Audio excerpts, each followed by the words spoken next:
Alors c'est vrai que l'expérience TEDx c'est absolument exceptionnel. C'est quelque chose, j'en garde un souvenir incroyable. Et je voyais ce tapis rouge et je louchais sur ce tapis rouge. J'avais vraiment envie de participer, de faire un TEDx. Mais je pensais que c'était vraiment quelque chose qui n'était pas ma portée. Juste à la fin de mon doctorat, une de mes collègues m'envoie une invitation à l'appel à projet de TEDx Saclay.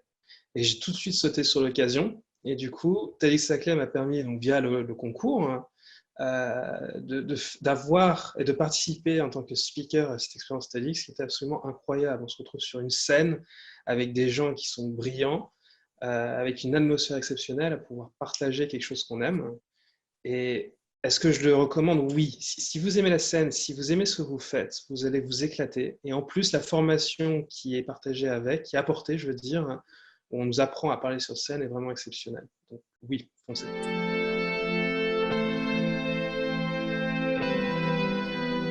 Ce confinement, je le vis vraiment en quarantaine. Donc, je ne suis sorti que 2 fois pour faire les courses depuis le début.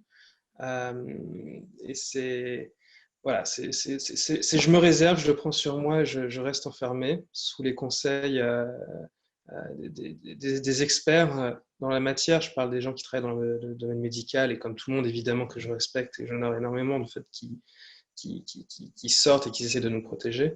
Il faut faire confiance aux experts, aux scientifiques, aux personnes de l'académique. Et lorsque les experts du médical disent « restez chez vous », ils sont tous arrivés à ce consensus-là. Moi, je ne suis pas dans le médical, mais je vais écouter ce consensus-là et je vais rester chez moi et je vais sortir vraiment le moins possible.